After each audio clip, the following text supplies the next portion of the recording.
दिवाळीला अजून 2 दिवस बाकी होते. घरात सगळीकडे उत्साह आणि आनंदाचं वातावरण होतं. दिवाळीसाठी माझी आत्या आणि तिचा मुलगा विशाल आमच्या घरी आले होते.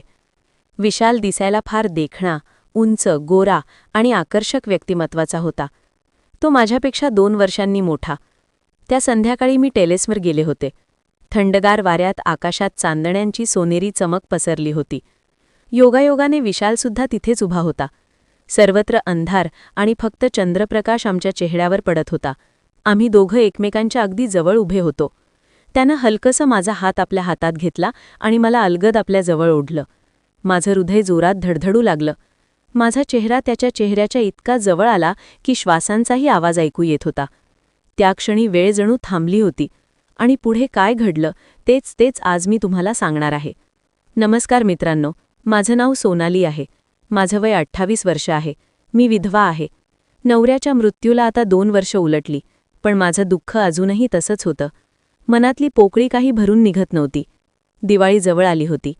बाजारातून फराळाचं साहित्य आणून ठेवलं होतं. मी आणि आई दोघी मिळून दिवाळीचा फराळ करत होतो. दिवाळीच्या 2 दिवस आधी आत्या आणि तिचा मुलगा विशाल आमच्या घरी येणार होते. विशाल माझ्यापेक्षा 2 वर्षांनी मोठा आणि खूप देखणा होता. माझ्या लग्नानंतर मी त्याला कधीच पाहिलं नव्हतं. मी विधवा झाल्यामुळे मला भेटायला तो आणि आत्या येणार होते आणि दिवाळी आमच्याबरोबर साजरी करणार होते. दिवाळीला 1 दिवस बाकी होता. दुपारी मी आणि आई करंजा करत बसलो होतो. तेवढ्यात दाराची बेल वाजली. मी दरवाजा उघडला तर आत्या आणि विशाल उभे होते. हातात त्यांच्या काही पिशव्या होत्या. मी दोघांकडे पाहिलं आणि क्षणभर नजर विशालकडे थांबवली. तो आधीपेक्षा अजून हँडसम दिसत होता. गोरा रंग, हलकी दाढीची शेड आणि साधे पण स्मार्ट कपडे. माझ्या मनात एक हळवी लहर उठली. मी हसत त्यांना आत बोलावलं. ते सोफ्यावर बसले आणि मी आईला आवाज दिला. आई पाण्याचे ग्लास घेऊन आली. थोड्या वेळात आईनं मला सांगितलं, सोनाली, चहा करून घे. मी किचनमध्ये गेले आणि आत्या आणि विशालसाठी चहा ठेवला. काही वेळात चहा गाळून 3 कपात भरला आणि ट्रेमध्ये घेऊन बाहेर आले. आधी आईला, मग आत्याला आणि शेवटी विशालला चहा दिला. चहा देतानाच आमच्या नजरा एकमेकींना भेटल्या. काही क्षण आम्ही दोघेही एकमेकांकडे बघतच राहिलो. त्या नजरेत शब्द नव्हते, फक्त काहीतरी हळवं, ओलसर होतं. मी पटकन नजर वळवली आणि थोडं दूर जाऊन बसले. आत्यानं मला जवळ बोलावलं.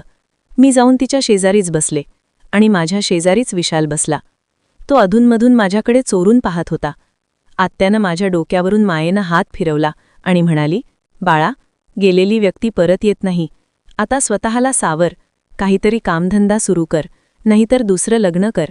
आयुष्य थांबत नाही ग. तिचे शब्द ऐकताच माझे डोळे भरून आले. मला काही बोलवत नव्हतं. विशाल शांतपणे माझ्याकडे बघत होता. त्याच्या नजरेत मला वेदना आणि करुणा दिसत होती.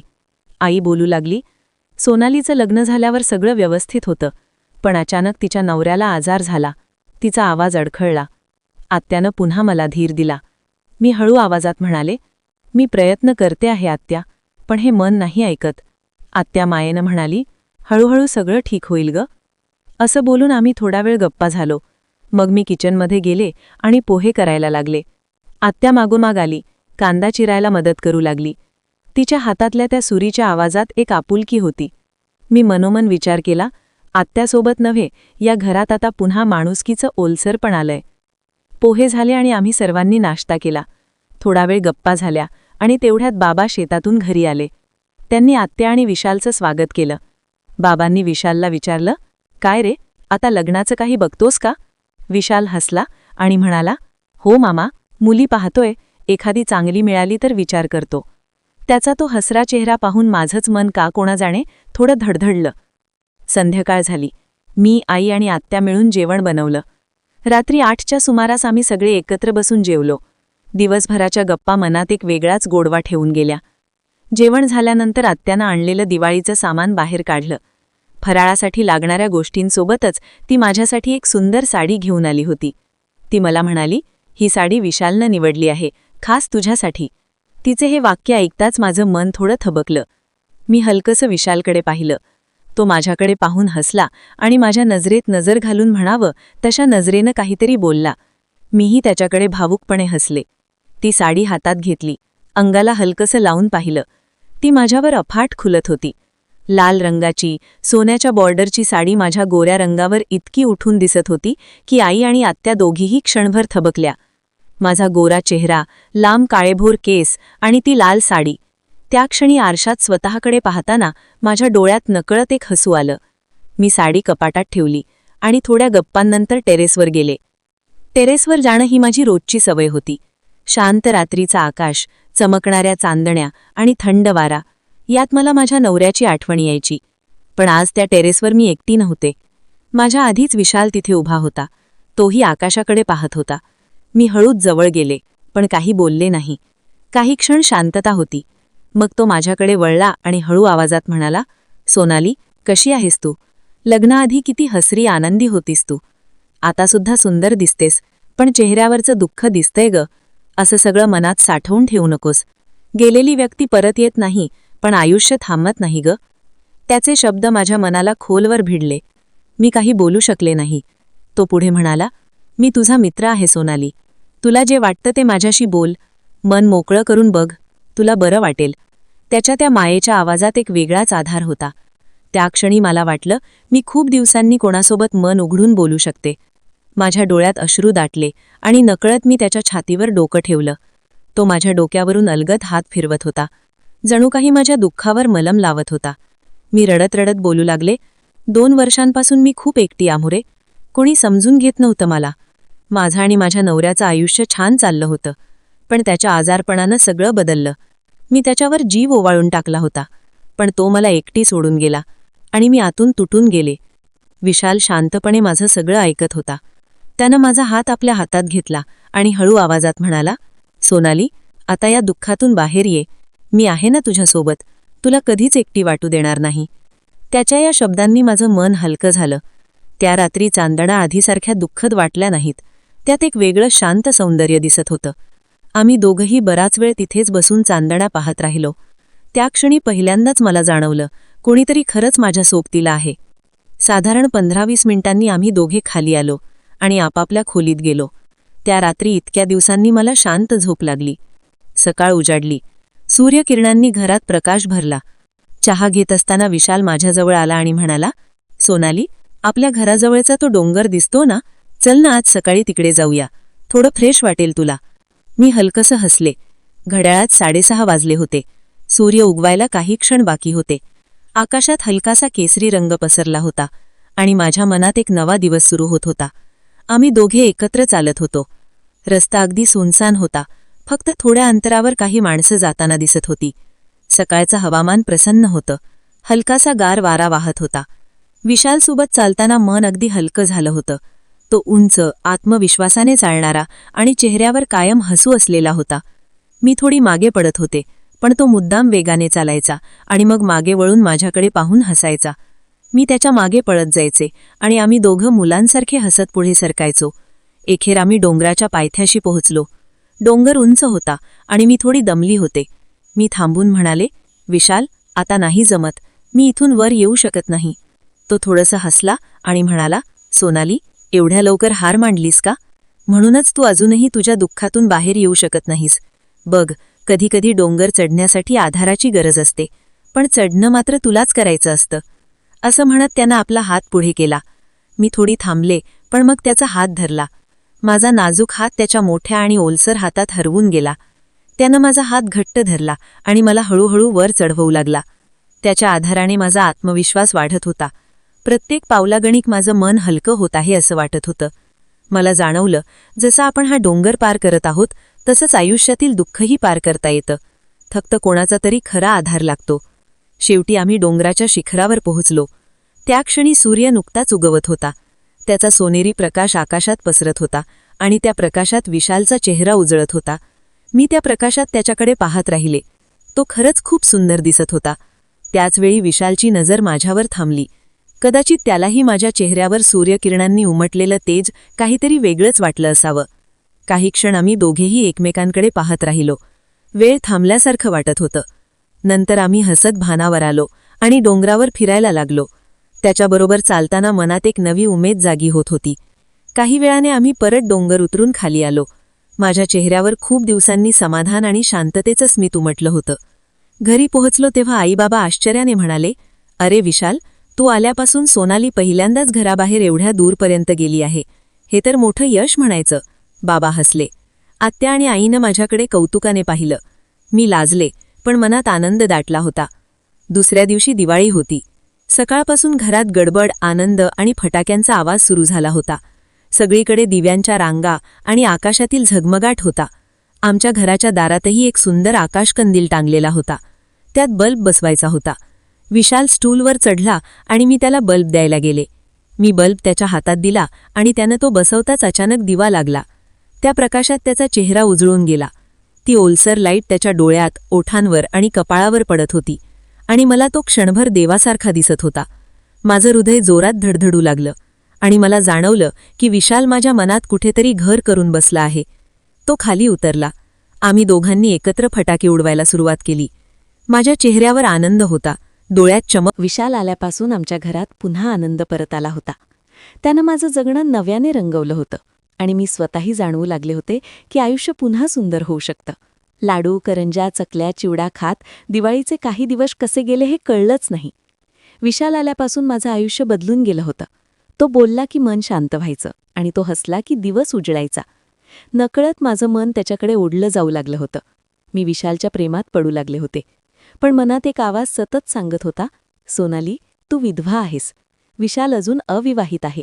त्याला तुझ्यापेक्षा कितीतरी सुंदर नव्या आयुष्याची मुलगी मिळेल. म्हणून मी स्वतःला थांबवण्याचा प्रयत्न करत होते. पण प्रेमाला थांबवता येतं का कधी? रात्रीचं जेवण आटोपल्यावर घरात हळूहळू शांतता पसरत होती. दिवसभराच्या दिवाळीच्या धामधुमीनंतर सगळेजण दमून आपापल्या खोलीत जाऊन विसावले होते. पण माझं मात्र काही केल्या शांत बसवत नव्हतं. विशालचे ते शब्द, तू या साडीत खूप अप्सरेसारखी दिसतेस, माझ्या मनात घोळत होते. ती साडी, तिचा लाल रंग, त्यात मी आणि त्याचे डोळे, सगळं काही एक स्वप्नवत दृश्य तयार करत होतं. मी खिडकीजवळ उभी राहून रात्रीच्या गार वाऱ्याचा आनंद घेत होते. अंगात तीच लाल साडी होती. ती काढावी असं मन मानेना. तेवढ्यात मागून हलकसं पाऊल ऐकू आलं. वळून पाहिलं तर विशाल उभा होता. त्यानं हळू आवाजात विचारलं, झोप आली नाही का तुला? मी हलकं हसले आणि नकारार्थी मान हलवली. तो म्हणाला, चल टेरेसवर जाऊया थोडा वेळ, मला तुझ्याशी खूप काही बोलायचंय. त्याचा आवाज इतका गंभीर आणि गोड होता की नकार देणं अशक्य होतं. टेरेसवर पोहोचलो तर दृश्य अप्रतिम होतं. आकाशात चांदण्या जणू मोत्यांसारख्या विखुरल्या होत्या. पौर्णिमेचा चंद्र नसला तरी त्याचा अर्धवट प्रकाशही मुलायम रेशमासारखा सगळीकडे पसरला होता. थंडगार वाऱ्याची हलकी झुळूक अंगावरून सरकत होती. विशाल शांतपणे उभा होता. मी त्याच्या शेजारी गेले. दूर कुठेतरी एखादा फटाका आभाळात फुटून हरवून जात होता. खूप वेळ शांतता होती. मग त्यानं हळूच माझ्याकडे बघितलं. त्या चंद्रप्रकाशात त्याचा चेहरा कोरलेल्या मूर्तीसारखा दिसत होता. त्याच्या डोळ्यात खोल असं काहीतरी होतं जे शब्दांत मांडणं शक्य नव्हतं. त्यानं माझा हात हातात घेतला. त्याचा स्पर्श इतका हलका आणि ओलसर होता की माझ्या अंगावर रोमांच उभे राहिले. माझं हृदय जोरात धडधडू लागलं होतं. त्यानं माझा हात आपल्या दोन्ही हातांत घेऊन हळूच त्याच्या कपाळाशी लावला. त्या क्षणी मला काय वाटतंय हे मी शब्दात सांगू शकत नाही. माझ्या डोळ्यात अश्रू आले, पण ते दुःखाचे नव्हते, तर एका अजब गोड भावनेचे होते. मी हलकेच म्हटलं, विशाल, पण त्यानं बोलू दिलं नाही. त्यानं हळूच ते अश्रू आपल्या बोटांनी पुसले. तो माझ्याकडे बघत होता. त्याच्या नजरेत एक वेगळंच विश्व होतं. त्यानं माझ्या गालाला हात लावला. त्याचे बोट हलकं हलकं माझ्या गालावर फिरत होतं. मी त्या स्पर्शात हरवून गेले. मग त्यानं हळूच माझा चेहरा आपल्या दोन्ही हातात घेतला. त्याचे डोळे माझ्या डोळ्यात बुडून जात होते. तो इतका जवळ होता की मला त्याच्या श्वासांचा उबदार स्पर्श जाणवत होता. काही क्षण आम्ही एकमेकांच्या डोळ्यात पाहत राहिलो. त्यातून सगळं बोललं गेलं. आमच्या प्रेमाचं, आमच्या एकटेपणाचं, आमच्या भावनांचा सगळं. मग त्यानं हळूच माझ्या कपाळावर चुंबन घेतलं. ते इतकं प्रेमळ आणि पवित्र होतं की मला असं वाटलं जणू देवानंच मला आशीर्वाद दिला. माझे डोळे पुन्हा भरून आले. त्यानं ते अश्रू पुन्हा पुसले आणि हलकसा हसून म्हणाला, सोनाली, तू इतकी सुंदर आहेस का रे? मी लाजून नजर वळवली, पण त्यानं हनुवटी धरून पुन्हा त्याच्याकडे पाहायला लावलं. त्याच्या डोळ्यात प्रेम होतं, आस होती, पण त्यापेक्षाही एक आदर होता. तो मला समजून घेत होता, माझी परिस्थिती समजून घेत होता. तो म्हणाला, मला माहितीये तू खूप काही सहन केलंयस, तुझं दुःख मी डोळ्यांनी पाहिलंय, पण सोनाली, आता मी तुझ्या सोबत आहे, तुला पुन्हा कधीच एकटं वाटू देणार नाही. त्याचे शब्द ऐकून माझं मन हेलावून गेलं. एवढ्या वर्षात कोणी मला असं समजून घेतलं नव्हतं. मी त्याच्या जवळ येऊन त्याच्या छातीवर डोकं टेकवलं. त्यानं मला हातभर मिठीत घेतलं. त्याच्या छातीचा ठोका मी ऐकू शकत होते. तो सुद्धा माझ्या इतकाच भावूक होता. थोडा वेळ असंच उभं राहिल्यानंतर त्यानं थोडंसं मला दूर सारलं. त्यानं माझ्या डोळ्यात बघितलं आणि हळूच माझ्या नाकावर टोचलं. मी हसले. मग त्यानं हळूहळू माझ्या ओठांकडे बघितलं. माझं हृदय पुन्हा धडधडू लागलं. त्यानं माझा हात घट्ट धरला आणि हळूच माझ्या ओठांवर चुंबन घेतलं. पहिल्यांदा जेव्हा त्यानं चुंबन घेतलं होतं तेव्हा मी स्तब्ध झाले होते, पण आता मी त्यात हरवून गेले. ते चुंबन हलकं होतं, सुरुवातीचं, जणू विचारणा करणारं. मीही त्याला प्रतिसाद दिला. तेव्हा त्यानं मला अजून जवळ ओढलं. दुसरं चुंबन पहिल्यापेक्षा थोडं अधिक भावूक होतं. तिसरं चुंबन तर इतकं मादक होतं की भान हरपून गेलं होतं. मी माझे हात त्याच्या गळ्यात गुंफले. तो माझी कमर धरून मला स्वतःशी इतका जवळ करत होता की मला त्याच्या शरीराची ऊब जाणवत होती. त्या चुंबनात सगळं होतं. माझं दुःख, त्याचं प्रेम, माझा एकटेपणा, त्याची साथ, माझी भीती, त्याचा आधार, सगळं. प्रत्येक चुंबनानंतर तो माझ्या डोळ्यात बघत होता, माझी संमती घेत होता. त्याच्या डोळ्यात प्रश्न होता, ठीक आहेस ना? मी शब्दांनी नाही पण माझ्या डोळ्यांनीच त्याला सांगितलं, हो, मी पूर्णपणे तुझी आहे. चंद्रप्रकाशात त्याचा चेहरा उजळून निघाला होता. त्याचे ओठ, त्याचे डोळे, त्याचे हात, सगळंच प्रेमानं ओसंडून वाहत होतं. तो माझ्या केसात हात फिरवत होता, माझ्या कानाशी हळूहळू कुजबुजत होता, सोनाली, सोनाली. माझं नाव त्याच्या तोंडून ऐकणं म्हणजे एक सुखद संगीत ऐकण्यासारखं होतं. थोड्या वेळानं आम्ही एकमेकांच्या मिठीतून अलग झालो, पण मनानं आणखीन जवळ आलो होतो. विशाल माझा हात हातात घेऊन म्हणाला, सोनाली, माझं तुझ्यावर खरं प्रेम आहे. तू मला लग्नासाठी होकार देशील का? माझ्या डोळ्यात पाणी आलं. त्या अंधारातही त्यानं माझे अश्रू पाहिले आणि अलगद पुसले. मी काही न बोलता त्याला घट्ट मिठी मारली. माझा तो आलिंगनच माझा होकार होता. दुसऱ्या दिवशी विशाल आणि त्याची आई जाणार होते. विशालनं त्याच्या आईशी बोललं आणि आत्यानं माझ्या वडिलांशी चर्चा केली. आईबाबासुद्धा आनंदानं नाहून निघाले. त्यांनी आम्हा दोघांना आशीर्वाद दिला. घरात पुन्हा हास्य, प्रेम आणि आशेचा प्रकाश पसरला. काही दिवसातच लग्नाचा मुहूर्त ठरला आणि आमचं दोघांचं लग्न थाटात झालं. आता मी आणि विशाल आमच्या छोट्याशा संसारात खूप आनंदाने आहोत. मी आत्याची खूप सेवा करते. विशाल माझ्यावर भरभरून प्रेम करतो. आणि आज मी गर्भवती आहे. माझ्या पोटात विशालचं प्रेम धडधडतंय. आमच्या नात्याचं हे जिवंत प्रतीक आहे. मित्र आणि मैत्रिणींनो, तुम्हाला काय वाटतं? मी आणि विशालनं लग्न करून बरोबर केलं की चूक? कमेंटमध्ये तुमचं मत नक्की लिहा. जीवनात दुःख येतं, अपघात होतात, पण आयुष्य थांबत नाही. कधीकधी देव आपल्याला कोणीतरी पाठवतो जो आपल्या आयुष्यात नवा प्रकाश आणतो. जर मनापासून कोणावर प्रेम असेल तर समाज काय म्हणेल याची भीती बाळगू नका. खरं प्रेम फक्त मिळवायचं नसतं, ते जपायचं असतं.